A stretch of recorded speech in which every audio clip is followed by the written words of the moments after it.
नमस्कार साथियों, मैं दिनेश कुमार आप सबका स्वागत करता हूं आपके अपने परिवार यज्ञ विद्या पर। जैसा कि दोस्तों हम लोग कंटिन्यू कर रहे हैं कंप्यूटर की क्लासेस। पिछले हम 4 क्लास ले चुके हैं, जिसमें से उत्तर प्रदेश पुलिस जो कंप्यूटर ऑपरेटर है उसको लेकर हम टारगेट कर रहे हैं इस बैच में। वहां पर जो हमने सिलेबस कवर कर रहे हैं वो चाहे Uttar Pradesh police computer operator और जो एएसआई का है उसको लेकर चल रहे हैं, लेकिन ये जो सिलेबस है ये अन्य जो एग्जाम है कॉम्पिटिटिव उनमें उपयोगी रहेगा। उनका भी सिलेबस है कहीं ना कहीं वो उसमें कवर हो रहा है।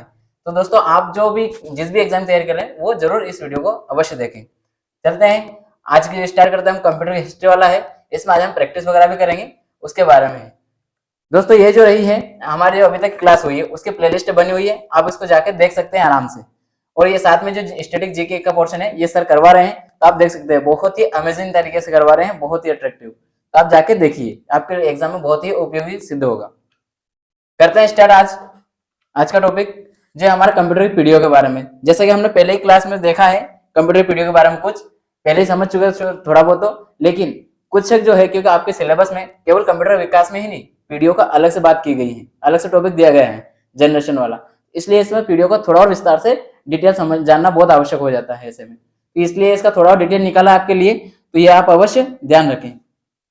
अभी आपको इसमें करवा देते हैं कि इसका और जो डिटेल है वो कहाँ से क्वेश्चन पूछे जा सकते हैं। जैसे प्रथम पीढ़ी की बात की थी, इसको पीढ़ी का किस तरह से पीढ़ी में बांटा गया है यह हमने आपको पिछली क्लास में पहले बता दिया। अगर आपको ये याद नहीं आ रहा हो तो आप पिछली क्लास को पुनः देखें।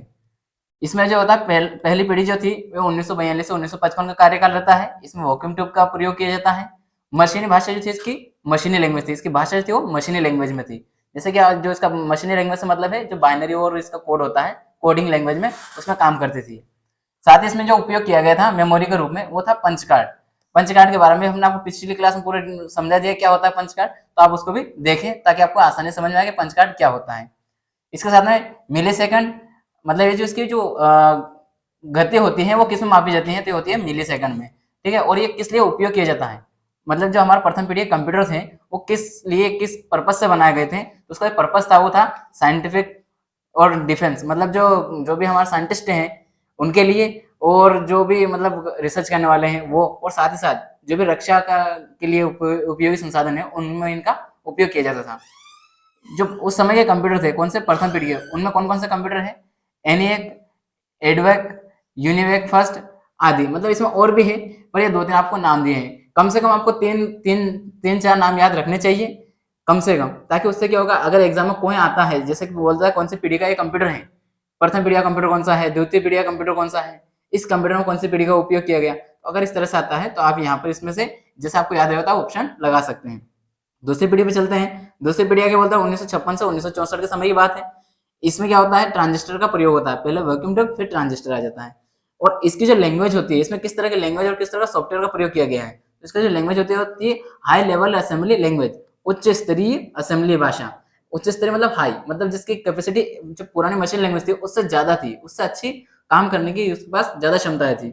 और इसमें जो इसका सिस्टम था वो सिस्टम कौन सा था, operating base system. Operating base system का प्रयोग किया गया था। इसकी जो मेमोरी थी वो कौन सी थी, चुंबकीय भंडारण, मतलब इसका जो स्टोरेज था वो और बढ़ गया।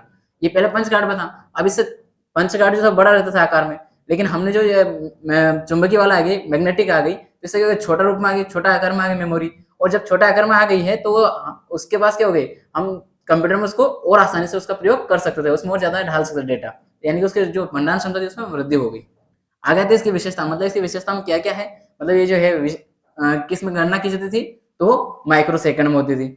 और इसका भी पर्पस किस लिए था, इसका कार्य किस में किया जाता था, तो ये साइंटिस्ट के लिए तो थी, मतलब वैज्ञानिक शोध के लिए तो थी ही, इसके साथ ये किस में आ गए थे, कॉमर्शियल, मतलब जो व्यवसायिक रूप से उपयोग किए जाने में इसका उपयोग किए जाने लगा था द्वितीय पीढ़ी के कंप्यूटरों का। इसमें आता है IBM 1401, यूनिवेक, पीडीपी, ये 3-4 कंप्यूटर हमने आपको नाम दिए हैं ताकि आप इसको याद रख सकें। आगे चलते हैं तीसरी पीढ़ी।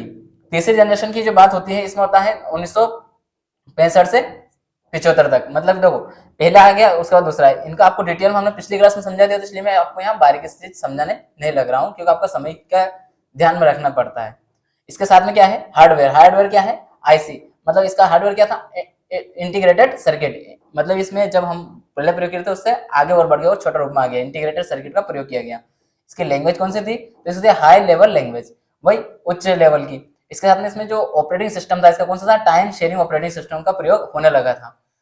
और इसकी जो मेमोरी क्षमता थी, अब चुंबकीय हम बना चुके थे तो चुंबकीय रहेगी तो वही, पर उसमें और वृद्धि, मतलब इसमें हम और डेटा डाल सकें और बड़ा आकार बना सकें, उसके इसमें वृद्धि की गई इसकी मेमोरी में।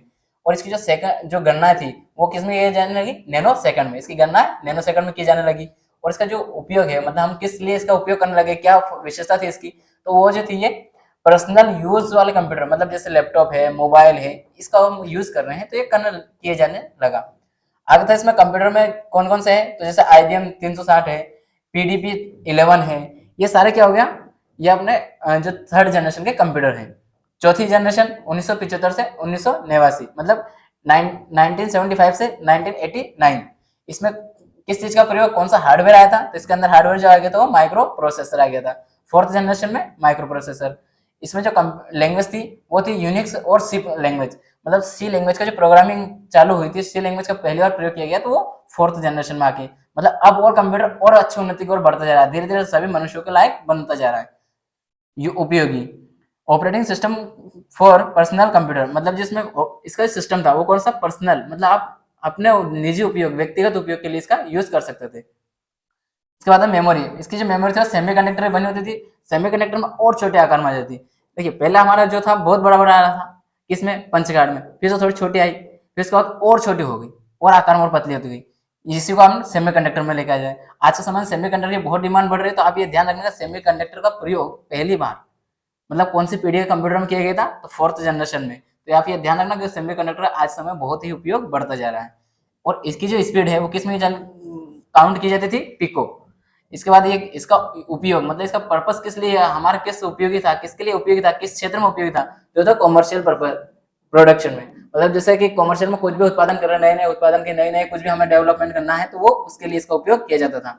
IBM पीसी मतलब जो IBM कंपनी ने बनाया था सबसे पहला पर्सनल पीसी वो, और एप्पल ने बनाया था वो। ये जो है ये अपना फोर्थ जनरेशन के पीसी है। आगे चलते हैं, जो अगला है फिफ्थ पीढ़ी, मतलब जो पांचवी जनरेशन। पांचवी जनरेशन में क्या है, पांचवी पीढ़ी में इसमें जैसे हार्डवेयर इसका कौन सा था, इसमें ULSI और SLSI, ये दो तरह की जो लैंग्वेज है इनका किया था, मतलब अल्ट्रा लार्ज स्केल इंटीग्रेशन। इसी तरह से और AI, इसमें मेन जो आपको ध्यान रखना है पांचवी पीढ़ी में वो रखना है AI पे फोकस करना, क्योंकि AI जो है आज की जनरेशन, आज के समय में बहुत ही ज्यादा चर्चा में है। आज के समय में हर किसी के जो भी रिसर्च चल रहा है, नए नए जैसे रोबोट बन रहा है, कुछ भी रहा है, तो उसमें AI का बहुत ही बड़ा रोल रहता है। तो आपको इसका ध्यान रखना कि कंप्यूटर में आर्टिफिशियल इंटेलिजेंस का जो उपयोग है वो कौन सी पीढ़ी में किया जा रहा है, तो फिफ्थ जनरेशन वाले में। और इसका सॉफ्टवेयर क्या था, इंटरनेट और मल्टीमीडिया, मतलब इसे आज के समय में देखो आप खुद इंटरनेट के मीडिया से जुड़े हो, आप अच्छे से काम कर पा रहे हो, कुछ भी तो कैसे कर पा रहे हो, वो इसी की वजह से कर पा रहे हो। मतलब पांचवी पीढ़ी में इतना अच्छा बढ़ गया कि इंटरनेट का बहुत ही उपयोग होने लग गया। साथ में क्या था, मल्टीमीडिया सॉफ्टवेयर और पैरेलल प्रोसेसिंग, मतलब एक से अधिक एक साथ प्रोसेस फिट होने लगी आज के सिस्टम में। इसके बारे में मेमोरी क्या थी, ऑप्टिकल डिस्क, वर्चुअल मेमोरी, मतलब ऑप्टिकल के रूप में भी हमें मिल रही है। इसके साथ में हम वर्चुअली, मतलब ऑनलाइन जो चल रहा है, जैसे कि गूगल का भी है, गूगल का हम जाके डाल सकते हैं और डेटा इकट्ठा कर सकते हैं। ऐसा सभी का अलग अलग है, तो ये क्या होगा, वर्चुअली डेटा डाल सकते हैं आज कहीं भी। तो ये भी हमारे सामने क्या हो गया, उपयोग हो गया वर्चुअल रूप में आ गई मेमोरी का, जो कभी हमारे पास किस रूप में थी, एक पंच कार्ड के रूप में थी, आज वो किस में आ गई है, धीरे धीरे वर्चुअल रूप में आ गई है। तो ये अच्छी उन्नति की ओर आगे बढ़ता जा रहा है लगातार। इसकी विशेषता क्या है, जो पांचवी पीढ़ी की जो जनरेशन है उसकी जो स्पीड है वो किसमें मापी जाती है, फ्लॉप्स में मापी जाती है। और इसके जो उपयोग है, इंटरनेट, सोशल मीडिया और इन सब का उपयोग किया जाता है, किसमें, पांचवी पीढ़ी में। पांचवी पीढ़ी का सबसे बड़ा जो पॉजिटिव इफेक्ट है वो किस सेंस में, इंटरनेट की दुनिया में। इसके साथ क्या है, कंप्यूटर, मतलब इसमें कौन कौन से कंप्यूटर थे इसमें जो आज की इस पांचवी पीढ़ी में उपयोग किए गए, तो आज आपके सामने लैपटॉप है, पॉमटॉप है, सुपर कंप्यूटर जो है ये भी पांचवी पीढ़ी का कंप्यूटर, सुपर कंप्यूटर भी पांचवी पीढ़ी का, ये याद रखना।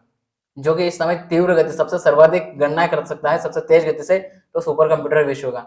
इसलिए ये भी कौन सी पीढ़ी में आता है, पांचवी पीढ़ी में आता है, ये ध्यान रखना। आज आपके पास मोबाइल है वो भी पांचवी पीढ़ी में आता है। ठीक है दोस्तों, ये थे पीढ़ियों के बारे में। जनरेशन, क्योंकि आपके सिलेबस में दिया है जनरेशन का, तो हमने आपको एक और भी दे दिया इस टेबल के माध्यम से, पूरी जो जनरेशन जो क्वेश्चन पूछे जा सकते हैं वो सब इस टेबल में रखें। आप इस वीडियो को अगर आपको समझ में आया तो रिपीट में देख के और इनको याद रखिएगा। आप इसका PDF भी डाउनलोड कर सकते हैं, आप नोट करके भी रख सकते हैं, जो भी आपको सुटेबल हो वो देख सकते हैं। ये चलते हैं आगे। इसका है फुल फॉर्म, जैसे इसमें कुछ मैंने शॉर्टकट फॉर्म यूज किया तो आपको एक साथ बाद में क्या है कि बहुत सारा आपने अपने अकॉर्डिंग करवाते सभी। मेरा ऐसा है कि मैं इसका जो है अलग अलग आपको टुकड़ों में थोड़ा थोड़ा शब्दावली लेकर के आपको याद करवाऊंगा हर क्लास में शॉर्ट फॉर्म का। जैसे एस एस आई का क्या था, स्मॉल स्केल इंटीग्रेशन, ठीक। इसके बाद MSI medium scale integration, LSI large scale integration, VLSI very large scale integration, GUI graphical user interface. इसके बाद में ULSI मतलब अल्ट्रा लार्ज स्केल इंटीग्रेशन, ये अभी 5th जनरेशन की बात जो हमने की थी 5th में, उसमें इसी का उपयोग किया जाता था। SLSI super large scale integration, ये 5वीं पीढ़ी की बात है। तो दोस्तों आपको ये ध्यान रखना है, एक तो ये 5वीं पीढ़ी में, और साथ 5वीं पीढ़ी में क्या रखना, AI, ठीक है। ये AI का क्या है, आर्टिफिशियल इंटेलिजेंस। आगे क्या, WW का फुल फॉर्म क्या है, वर्ल्ड वाइड वेब। IBM का फुल फॉर्म क्या है, इंटरनेशनल बिजनेस मशीन। ABC क्या है, ABC एक कंप्यूटर है, ठीक है। ये क्या है, कंप्यूटर है, कंप्यूटर का नाम है ABC, ठीक है। और इसका ABC जो है कंप्यूटर, उसके बारे में आपको पूरा डिटेल बताया है पिछली क्लास में, आप जाके देख सकते हैं। ABC का फुल फॉर्म क्या है, एटनासो बेरी कंप्यूटर। ये एटनासो बेरी जो है ना, इसके फाउंडर, इसको बनाने वाले हैं, किसको, ABC कंप्यूटर को बनाने वाले। LLPL low level programming language, LLPL मतलब लो लेवल प्रोग्रामिंग लैंग्वेज जो है, इसको क्या बोलते हैं, LLPL। HLAL high level assembly language, high level मतलब उच्च स्तरीय। कोबोल क्या है आपका, कॉमन बिजनेस ओरिएंटेड लैंग्वेज। इसके बाद में फोर्ट्रन क्या है, फार्मूला ट्रांसलेशन है। दोस्तों ये याद रखना आपको कि इसका जो फुल फॉर्म है ना, ये इसी के अंदर यहाँ से छुपा हुआ है, एक एक शब्द का नहीं है, बल्कि एक से अधिक शब्दों को मिलकर अलग हो रहा है, सिर्फ इसका 2 शब्द निकलेंगे, ठीक है।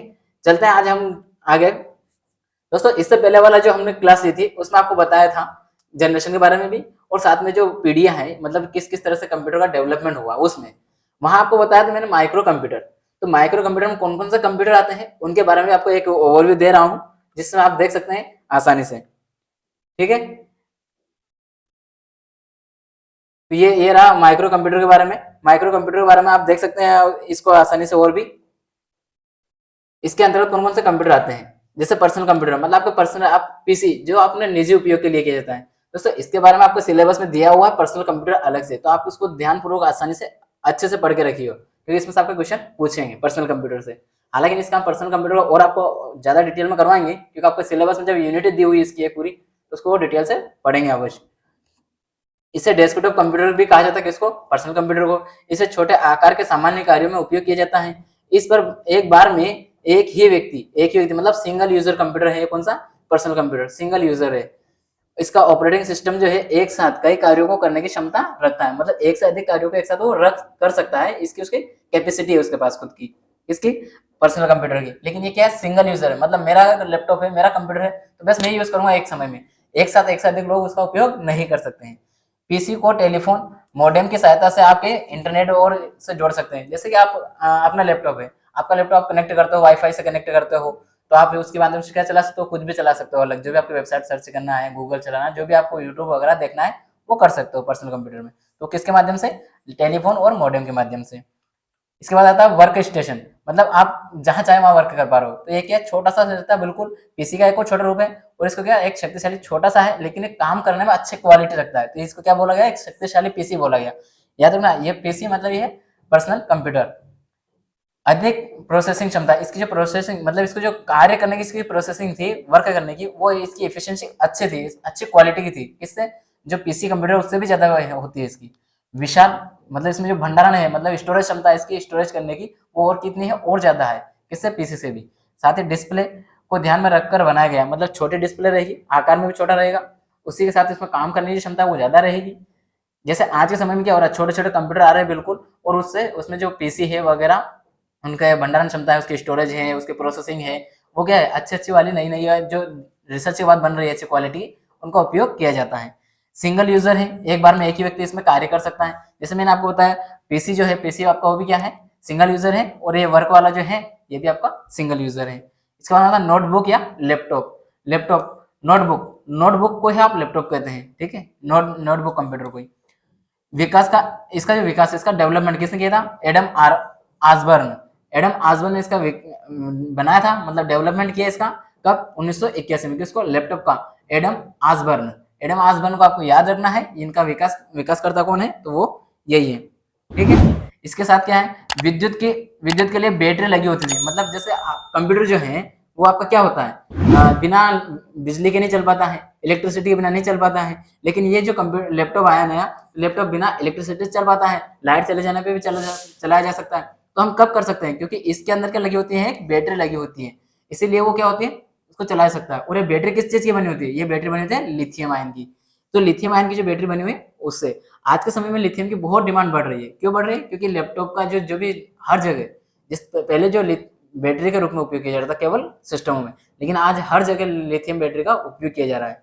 आपकी चाहे मोटरसाइकिल, मतलब बाइक हो, कार हो, इनमें भी क्या हो रहा है, लिथियम बैटरी का प्रयोग बढ़ रहा है। तो इससे क्या हो रहा है, इसकी डिमांड बढ़ रही है। दोस्तों इसमें आपसे एक जीके का क्वेश्चन है बताने को, आप बताइए कमेंट बॉक्स में कि भारत में लिथियम का जो भंडार मिला है वो कौन से राज्य में मिला है, ये आपको बताना है। WIFI, ब्लूटूथ मतलब वाईफाई और ब्लूटूथ के माध्यम से आप क्या कर सकते हो, इसको कनेक्ट कर सकते हो।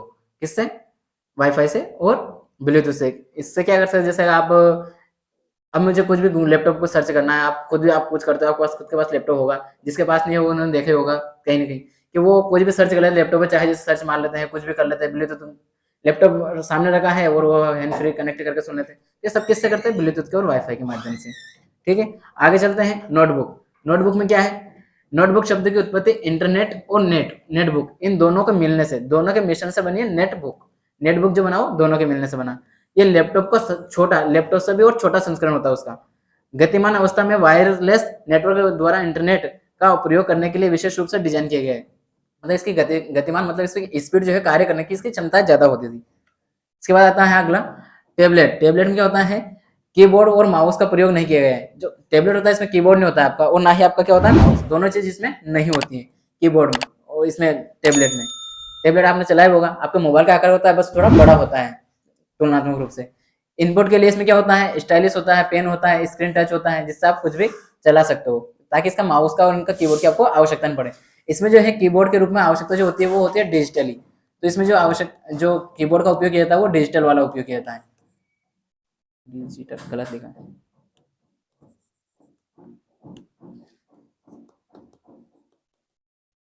डिजिटल कंप्यूटर का मतलब डिजिटल कीबोर्ड जो होता है ना, उसका प्रयोग किया जाता है इसमें, किसमें, लैपटॉप, इसमें टेबलेट में, ठीक है।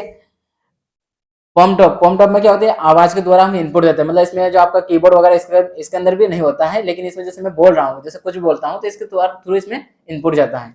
मिनी लैपटॉप भी कहा जाता है, क्यों, क्योंकि लैपटॉप का आकार का होता है, लेकिन इसके लिए हमें क्या, किससे इनपुट देना पड़ता है, केवल इसमें जो कुछ अलग फैक्ट है लैपटॉप से, इसमें वो क्या है, वो है आवाज का, कि हम इसमें माइक से हम इनपुट दे सकते हैं। हालांकि ना आज के समय में लैपटॉप में भी आवाज का आ गया है माइक का सिस्टम, लेकिन ये बनाया गया था अलग से पहले। स्मार्टफोन से आज हर कोई रूबरू है, जानता भी है। तो स्मार्टफोन के बारे में क्या है, मोबाइल है जिसको आप चलाते हैं, हर कोई चला रहा है। इनपुट के लिए क्या करते हैं, टच स्क्रीन का प्रयोग करते हैं। और ये हैंड हेड डिवाइस है, मतलब हाथ से चलाने वाला सिस्टम है, मतलब इसको जो आप हाथ में रख करके चला सकते हो आसानी से, ठीक है। आगे चलते हैं। इसके बाद जो दोस्तों ये रही थी हमारी जो पूरी जो जनरेशन है कंप्यूटर की, उसके बारे में, और जो कंप्यूटर के विकास के बारे में इससे पहले वाली क्लास में बताई। इन दोनों क्लासों के बारे में बताने के बाद रहती है बात अभ्यास करने की, तो प्रश्नों की हमें प्रैक्टिस करना अति आवश्यक होती है। तो हम करते हैं आज इसके अभ्यास किया। इसका पहला प्रश्न है, निम्नलिखित में से कौन भाभा परमाणु अनुसंधान केंद्र द्वारा विकसित सुपर कंप्यूटर है, मतलब इन्हें बार्क, इसको शॉर्ट फॉर्म में आ सकता है आपको बार्क के द्वारा कौन सा बनाया गया है सुपर कंप्यूटर। उनकी जो सीरीज चली थी बार्क की, वो कौन सी है, तो जो बार्क की सीरीज है वो कौन सी है, परमपदम, क्रोसोल्वर, चिप्स, अनुपम। तो इनमें से कौन सा है, तो इसका जो है आपका वो है अनुपम, मतलब जो बार्क का है, बार्क वाला वो है अनुपम। ये किसका है, सीडेक का है। और ये किसका है, ये पेला है। ये किसका है, नाल का है, नाल के द्वारा बनाया गया था इसको, ठीक है। आगे चलते हैं। सेकंड क्वेश्चन है, कंप्यूटर में प्रयुक्त आईसी चिप, जो अभी आपको बताई थी मैंने इंटीग्रेटेड, उसके बारे में पूछा कि ये इंटीग्रेटेड सर्किट जो है वो किसकी बनी होती है, किससे बनाई जाती है उसको, सिलिकॉन, पर्ण, क्रोमियम, स्वर्ण। तो ये जो बनी होती है ये रहती है आपकी सिलिकॉन की बनी रहती है, ठीक है। आगे चलते हैं। संसार का पहला गणक किसे कहा गया है, अबेकस, एनियाक, मार्क, इनमें से कोई नहीं। तो ये जो है अबेकस है इसका। अबेकस मतलब गणक ही बोला, पहले बार काउंटिंग करने वाला कंप्यूटर कौन सा बना था, तो वो ये था अबेकस। दोस्तों ये सारे क्वेश्चन जो आपको करा रहे हैं ना, ये प्रीवियस में पूछे गए क्वेश्चनों में से ही। आप ये ना सोचे कि मतलब हम चाहे जैसे क्वेश्चन आंसर करवा रहे हैं आपको प्रैक्टिस में। ये आप कहीं भी देखें, अगर प्रीवियस से कोई बुक्स लेकर आएंगे, किसी एकेडमी का निकालेंगे, किसी भी संस्था का, तो उसमें आपको मिल ही जाएगा कि इसमें प्रीवियस में पूछे गए क्वेश्चन है। हाइब्रिड कंप्यूटर में प्रयोग किया जाता था। हाइब्रिड कंप्यूटर में, अब आपने अगर पिछली क्लास में देखी होगी तो आप इसके आंसर में फंस जाओगे, अगर देखी हो तो आप आसानी से इसका आंसर लगा पाओगे। हाइब्रिड कंप्यूटर में कौन कौन सा डिजिटल संकेतों का, एनालॉग संकेतों का, ए और बी मतलब डिजिटल संकेत और एनालॉग सिग्नल किसी का भी नहीं, मतलब इसमें से किसी का प्रयोग नहीं किया गया। कौन सा था इसमें से, तो इसमें था ये ए और बी दोनों, मतलब इसमें डिजिटल वाला कंप्यूटर जो है और एनालॉग दोनों का मिक्स बना के हाइब्रिड बनाया गया था। नाम ही दिया गया था क्या उसका, हाइब्रिड, इसलिए तो दिया गया था। अगला चलते हैं, माइक्रो प्रोसेसर का आविष्कार किस किया था, मतलब माइक्रो प्रोसेसर जो पहली बार किसने बनाई थी, आईबीएम ने, एप्पल ने, इंटेल ने। तो माइक्रो प्रोसेसर की बात की जा रही है, तो ये बनाई थी आपकी इंटेल ने। जब पहली माइक्रो प्रोसेसर इंटेल के द्वारा बनाई गई थी, वो कौन सी है, उसका नाम क्या है, उसका नाम है इंटेल। इंटेल तो यहाँ लिखा है इंटेल 4004। इंटेल 4004 जो थी आपकी, वो ये कौन सी पहली प्रोसेसर थी माइक्रो प्रोसेसर इंटेल कंपनी द्वारा। वर्तमान पीढ़ी के कंप्यूटरों में प्रयोग होते हैं, कौन सा प्रयोग होता है वर्तमान वाले में, जो अभी प्रेजेंट टाइम में हम जो चला रहे हैं उस जो है, ये पांचवी पीढ़ी है, तो पांचवी पीढ़ी में कौन सा इसका उपयोग किया गया था, SSIC, MSIC, VLSIC या ULSIC। तो इसका रहेगा अल्ट्रा, अल्ट्रा वाला जो है ये रहेगा, ठीक। इसके बाद आता है अगला द्विधारी मतलब बाइनरी सिस्टम। बाइनरी सिस्टम का प्रयोग करने वाले कंप्यूटर को कहते हैं, मतलब जो बाइनरी सिस्टम का प्रयोग किया था सबसे पहले, ये पूछना वो चाह रहा है कि सबसे पहले जो कंप्यूटर का में बाइनरी प्रयोग किया था, बाइनरी सिस्टम प्रणाली का पद्धति का, वो किस कंप्यूटर ने किया था, किस वाले ने, एनालॉग कंप्यूटर ने, डिजिटल कंप्यूटर ने, हाइब्रिड कंप्यूटर ने। इसका आएगा डिजिटल कंप्यूटर। इसके बाद देखिए दोस्तों, इसमें जैसे डिजिटल आ रहा, डिजिटल मार आपका बाइनरी, लेकिन इसमें ऐसा कुछ नहीं था एनालॉग में, ठीक है। पहला कंप्यूटर ये था, लेकिन इसके बाद वो जिसमें बाइनरी किया गया वो था डिजिटल वाला। कौन मस्तिष्क की कार्य प्रणाली की नकल करने वाला सबसे छोटा और सबसे तीव्र गति वाला कंप्यूटर है, मतलब जो जैसे मैं समझ रहा हूँ, मैं कुछ भी बात बोल पा रहा हूँ, तो ये बोल के मेरी कुछ क्षमता है, जो भी बोलने के माइंड का है, मनुष्य के अंदर पाया जा रहा है। इसी तरह से ऐसा कौन सा कंप्यूटर है, छोटा आकार में भी है और मनुष्य की तरह ही वो सब कुछ नकल कर सकता है, तो कौन सा है, सुपर कंप्यूटर है क्या, क्वांटम कंप्यूटर है, परम 1000 है, आईबीएम मतलब आईबीएम है, तो कौन सा है, तो इसमें से आएगा आपका क्वांटम, क्योंकि सुपर कंप्यूटर तो बड़ा है, लेकिन आपको जो चलता है वो क्वांटम कंप्यूटर है। कौन सा, क्वांटम, इसका आंसर क्या आएगा, क्वांटम कंप्यूटर। पांचवी कंप्यूटर की पांचवी पीढ़ी का प्रतीक, मतलब पांचवी पीढ़ी में कौन सा कंप्यूटर का मतलब कौन सा कंप्यूटर है जो पांचवी पीढ़ी में उपयोग किया जा रहा है या पांचवी पीढ़ी में बनाया गया है, micro processor, mini computer, micro computer और सुपर कंप्यूटर। तो पांचवी पीढ़ी कब की है, अभी की बात चल रही है, अभी माइक चल रही है माइक ये इसकी, तो अभी कौन सा कंप्यूटर चल रहा है, वो चल रहा है आपका सुपर कंप्यूटर।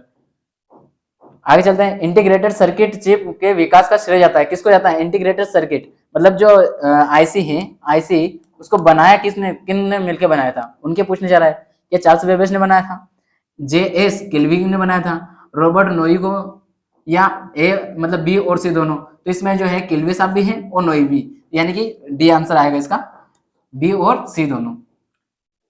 निम्नलिखित में से कौन भारत में विकसित सुपर कंप्यूटर नहीं है, मतलब सुपर कंप्यूटर नहीं है जो भारत में बनाया गया, जैसे सीरीज चलती भारत में एक के बाद एक। कल की क्लास में हमने लास्ट में बताया था कि कौन से सीरीज के किस किस कंपनी ने बनाए थे, उन्हीं के बारे में क्वेश्चन है कि कौन सा है जो भारत ने नहीं बनाया इस सीरीज के कंप्यूटर, परम, अनुपम, पेस, विप्रो। तो दोस्तों ये परम जो है ये सुपर कंप्यूटर है, सुपर कंप्यूटर का ही रूप है, ये तो सुपर कंप्यूटर का ही है, सुपर कंप्यूटर का है, ये भी सुपर कंप्यूटर का है, ये भी सुपर कंप्यूटर है। लेकिन ये जो कंप्यूटर नहीं है, ये क्या है, कंपनी है, ये एक कंपनी है, ये एक कंपनी है, ठीक है। तो इसका आंसर जो आएगा वो विप्रो है, क्योंकि ये जो बनाता है ये अपने सीडेक ने बनाया था, ये आपका बार्क ने बनाया था और ये अनुराग ने बनाया था, ठीक है। पेज जो है वो अनुराग का है। आगे चलते हैं, भारत में सिलिकॉन वैली स्थित है, मतलब भारत की में जो ऐसा कौन सा शहर है जिसको हम सिलिकॉन वैली के नाम से जानते हैं। सिलिकॉन वैली के नाम से किस किस शहर को जाना जाता है, तो चेन्नई को जाना जाता है क्या, दिल्ली को, बेंगलुरु को, मुंबई को। तो सिलिकॉन वैली हम किसको कहते हैं, बेंगलुरु को कहते हैं। क्यों, क्योंकि वहीं पर हम आज जो भी बनता है कंप्यूटर वगैरह, अधिकतर जो कार्य किया जाता है भारत में वहीं किए जाते हैं, इसलिए इसको सिलिकॉन वैली कहा जाता है। आधुनिक कंप्यूटरों का लघुकरण, लघु रूपण संभव हो सका है निम्न के, मतलब जो छोटे रूप में आया हमारे पास, जैसे मोबाइल के फॉर्मेट में आया, तो ये हमारे पास जो आया है छोटे रूप में, ये किसके कारण आया, क्या है वजह है कि उसकी वजह से हमारे पास छोटे छोटे रूप में, क्या ट्रांजिस्टर है, समकलित परिपथ चिप है, नैनो परिपथ या अति संचालक? तो इसका जो आएगा ना इंटीग्रेटेड सर्किट आ जाएगा। मतलब जो इंटीग्रेटेड सर्किट छोटा आकार में आ गया हमारे पास, उसके बाद तो हुआ ट्रांजिस्टर का अगला रूप। यानी कि ये आपसे यहाँ बलून लवकरण पूछा है, आपसे घुमा क्वेश्चन कल को पूछे थर्ड जनरेशन में कौन सा इसका प्रयोग किया गया, तो वो इंटीग्रेटेड सर्किट का रहेगा। अगला क्वेश्चन है आईसी चिप। आईसी चिप का निर्माण किया जाता था, मतलब किसने किया है निर्माण, किससे किया जाता है, किस लिए किया जाता है, मतलब जो आईसी चिप है उसका निर्माण किस वस्तु का प्रयोग करके करते हैं, फाइबर से, सेमीकंडक्टर से, प्लास्टिक से? तो ये है सेमीकंडक्टर। भारत में विकसित परम सुपर कंप्यूटर का विकास किस संस्था ने किया? परम सुपर की बात की जाए, परम सुपर कंप्यूटर जो है वो किसने बनाया था? सीडेक, आईआईटी कानपुर, बार्क या आईआईटी दिल्ली? तो इसका है सीडेक, सीडेक द्वारा बनाया था। इसके बाद है भारत में बना सुपर कंप्यूटर फ्लो सोल्वर विकसित व डिजाइन किया गया था, मतलब इसको बनाया किस कंपनी ने था उसके बारे में पूछ रहा है। तो ये बनाया था नाल बेंगलुरु ने। क्यों? क्योंकि ये जो आपका सबसे पहला सुपर कंप्यूटर भारत में माना जाता है वो यही है। कौन सा? Flow solver. वो किसने बनाया था? नाल ने। इसके बाद अगला क्वेश्चन है, पहले इलेक्ट्रॉनिक अंकीय कंप्यूटर में किया जाता है, मतलब जो इलेक्ट्रॉनिक डिजिटल कंप्यूटर है वो कौन सा है, उसमें क्या किस चीज का प्रयोग किया था पहली बार जो बना था कंप्यूटर उसमें? क्या ट्रांजिस्टर का प्रयोग किया गया था, या वोल्व, या कोड स्मृति, या अर्धचालक? स्मृति मतलब यहाँ है मेमोरी से। ठीक है दोस्तों, ये वोल्व जो लिखा है इसका मतलब आप समझ पा रहे हो क्या है? ये आपका वैक्यूम ट्यूब, उसी को वोल्व कहा जाता है। पिछली क्लास में हमने आपको बताया भी था। तो इसमें जो आप पहले वाला कंप्यूटर पूछ रहा है इलेक्ट्रॉनिक, तो उसमें आएगा आपका वोल्व। ठीक है, चलते हैं आगे। विशेष रूप से डिजाइन किए गए कंप्यूटर चिप जो किसी अन्य डिजाइन के अंदर रहते हैं कहलाते हैं, मतलब विशेष रूप से आपको विशेष कार्य के लिए बनाया गया, कोई विशिष्ट कार्य करे, विशिष्ट शब्द लगाया हुआ है, इससे इसका आंसर निकल रहा है। डिजाइन किया किसके लिए? विशेष रूप से। तो वो किस लिए किया गया? उसका आंसर क्या होगा? सर्वर, चिप, रोबोट कंप्यूटर या एम्बेडेड? एम्बेडेड की विशेष कार्य करेंगे हम तो क्या करेंगे? एम्बेडेड करेंगे ना उसमें, तो एम्बेडेड इसका आंसर होगा। ठीक है, आगे चलते हैं। एक छोटे सिलिकॉन चिप पर ट्रांजिस्टर और अन्य इलेक्ट्रॉनिक उपकरणों द्वारा बने पूर्ण इलेक्ट्रॉनिक सर्किट, पूरी रूप से बात कर रहा है, पूरी रूप से इलेक्ट्रॉनिक सर्किट का जो प्रयोगता सर्किट को कहते हैं, मतलब उसको क्या कहा जाता है? Work station, CPU, integrated circuit या मैग्नेटिक डिस्क? तो इसको कहा जाता है इंटीग्रेटेड सर्किट। मतलब इसको पूर्ण रूप से बोल रहा है ना सिलिकॉन का, तो पूर्ण रूप से तो वही बना था हमारे पास इंटीग्रेटेड सर्किट। डैश पीढ़ी के कंप्यूटर माइक्रो प्रोसेसर तकनीक का प्रयोग करने विकसित किए गए थे, मतलब उसका किसका प्रयोग किया था उसमें विकसित किया। दोस्तों ये जो क्वेश्चन है ना, आपको यूपी एएसआई में पूछा गया क्वेश्चन है, एएसआई में, यूपी एएसआई में पूछा गया क्वेश्चन है, यार ध्यान रखना आप इसको। और ये कोई ज्यादा पुराना नहीं, अभी का लेटेस्ट वाला में, पिछले साल वाला में। पीढ़ी के कंप्यूटर, डैश पीढ़ी के कंप्यूटर माइक्रो प्रोसेसर तकनीक का प्रयोग करके विकसित किया गया था। कौन सी पीढ़ी में माइक्रो प्रोसेसर का प्रयोग किया गया था ये पूछना चाह रहा है। तो ये था माइक्रो प्रोसेसर आपकी चौथी जनरेशन। आज ही मैंने आपको आज बताया, और कल की क्लास में जो था उसमें बताया था आपको जनरेशन के बारे में ये बात। ठीक है, आगे चलते हैं। अगला है उन्नत तकनीकें, जैसे कि कृत्रिम बुद्धिमत्ता, क्वांटम कंप्यूटिंग आदि मुख्य रूप से डैश पीढ़ी के कंप्यूटरों के लिए हैं। मतलब जो आपकी कृत्रिम बुद्धिमत्ता मतलब एआई कौन सी पीढ़ी के कंप्यूटर में प्रयोग की जा रही है वो पूछना चाह रहा है। इतना बड़ा घुमा बोला, लेकिन बात यहीं से आपका आंसर निकल रहा है। क्या तीसरी पीढ़ी में, चौथी में, पांचवी में, दूसरे में? तो इसका आंसर है पांचवी पीढ़ी में इसका प्रयोग किया गया था। इसके बाद आगे चलते हैं। पहला इलेक्ट्रॉनिक डिजिटल कंप्यूटर कौन सा है? तो पहला मतलब सबसे पहले जो इलेक्ट्रॉनिक रूप से बना था, ये पूर्ण वाली बात नहीं है, इलेक्ट्रॉनिक की बात की जा रही है। तो इलेक्ट्रॉनिक रूप से पूर्ण पहली बार कौन सा कंप्यूटर बना था? वो था आपका एनीएक, और एनीवेक था वो पूर्ण रूप से था। ठीक है, आगे चलते हैं। एक इलेक्ट्रॉनिक डिजिटल प्रोग्राम योग्य कंप्यूटिंग डिवाइस की बात कर रहा है, जिसका प्रयोग द्वितीय विश्व युद्ध, सेकंड वर्ल्ड वॉर की बात हो रही के दौरान जर्मन गुडलेग मतलब यहाँ पर जो आपने कुछ चिप्स, मतलब आप जो कुछ आपके सीक्रेट बातें होती है, सीक्रेट चीजें होती है, उनको कोडिंग रूप में दी जाती है, उनको पढ़ा गया था। तो कौन सा सिस्टम का उपयोग किया था, किस कंप्यूटर का प्रयोग किया गया था, किस तकनीक का प्रयोग किया गया था, उसके बारे में पूछ रहा है। पढ़ने के लिए प्रयोग किया गया था, उसे कहा जाता है क्या? Analog computer, super computer, difference engine या कोलोलस? तो इसका जो मतलब जो सेकंड विश्व युद्ध की बात की जा रही है, तो उस टाइम किया गया था कोकोलस का, कोलोलस वाली जो तकनीक थी उसका प्रयोग करके इसको रीड किया गया था। आगे चलते हैं। निम्न में से कौन सा सुपर कंप्यूटर नहीं? इक्का, पीडीए, परम या क्रे थर्ड? इनमें से कौन सा सुपर कंप्यूटर नहीं है? मतलब जो भारत में बनाए गए सुपर कंप्यूटर सीरीज चली थी, उनमें से कौन सा इनमें से सुपर कंप्यूटर नहीं है? सुपर कंप्यूटर जो है, क्या इक्का नहीं है, पीडीए या परम या क्रे? तो इसका जो होगा पीडीए नहीं है, पीडीए इसका कोई ये नहीं है। ये जो आपकी टाटा कंपनी के द्वारा बनाए गए हैं, इक्का जो है वो टाटा कंपनी का है, मतलब ये भारत का पहला प्राइवेट सुपर कंप्यूटर कौन सा है, वो है एक्का। ठीक है, आगे चलते हैं। पहला इलेक्ट्रॉनिक डिजिटल कंप्यूटर, देखिए ये फिर से क्वेश्चन क्या बोला, पहला इलेक्ट्रॉनिक डिजिटल कंप्यूटर किस मतलब कहाँ बनाया गया था, सबसे पहले किस देश ने बनाया था। अब आपको देश में आपको अमेरिका याद है, तो अमेरिका इसमें 2 बार दे रखा है, कैसे लगाओगे, पूरा याद रखना बहुत जरूरी होता है इसके लिए। किसने बनाया था, तो ये जो बनाया था आपका ये है यूनिवर्सिटी ऑफ पेनिसिल्वेनिया, ये जो है अमेरिका की है, इसने बनाया था सबसे पहला। दोस्तों आज के लिए इतना ही है, इसके बाद हम आगे कंटिन्यू करेंगे। अगली जो टॉपिक है हमारा, ये हमारा कंप्यूटर की जो जनरेशन वाला था, विकास था, उसका टॉपिक हो गया है, उसकी प्रैक्टिस भी करवाइए। अब आगे हम बात करेंगे कंप्यूटर के अगली जो भी आपका सिलेबस टॉपिक है उसका हिसाब से ही। दोस्तों अगर आपने इससे पहले की वीडियो नहीं देखा है तो आप प्लेलिस्ट में जाकर के इन सारे वीडियो को देख सकते हैं जो आपकी प्लेलिस्ट बनी हुई। साथ ही साथ जो यज्ञ विद्या है वो आपके लिए पूरा यूपी पुलिस कंप्यूटर ऑपरेटर और यूपी एएसआई और अदर जो एग्जाम है उनमें स्टैटिक जीके जब पूछा जाता है उसको भी फिर यूट्यूब पे करवाया जा रहा है, जिसको नीरज सर बहुत ही बढ़िया से करवा रहे हैं। आप आसानी से उसको समझ सकते हैं, समझा भी रहे हैं, एक एक चीज जो पॉइंट वाइज है, जो एग्जाम के अकॉर्डिंग है वो समझा रहे हैं, तो आप इसको जाके देख सकते हैं। अगर आपको वीडियो अच्छा लगा तो उसको लाइक और शेयर जरूर करें, अपने दोस्तों को इसको साझा करना ना भूलें। दोस्तों आपने अगर नोट नहीं किया हो तो आप कहाँ से पीडीएफ लाएंगे, तो अगर आपको पीडीएफ चाहिए तो आप हमारी जो वेबसाइट है उस पर जाकर भी आप पीडीएफ डाउनलोड कर सकते हैं। साथ ही साथ आप हमारी जो ये ऐप है उसको डाउनलोड करें, आपको वहाँ नोटिफिकेशन हर तरह का मिल जाएगा क्लास अपलोड होते से। और ये हमारा जो है ग्रुप है, ये है टेलीग्राम, आप वहां पर भी हमें मैसेज कर सकते हैं, आपको कोई समस्या है तो आप उसकी सहायता ले सकते हैं। ठीक है दोस्तों, आज के लिए इतना ही है, मिलते हैं अगले वीडियो में। जय हिंद, जय भारत।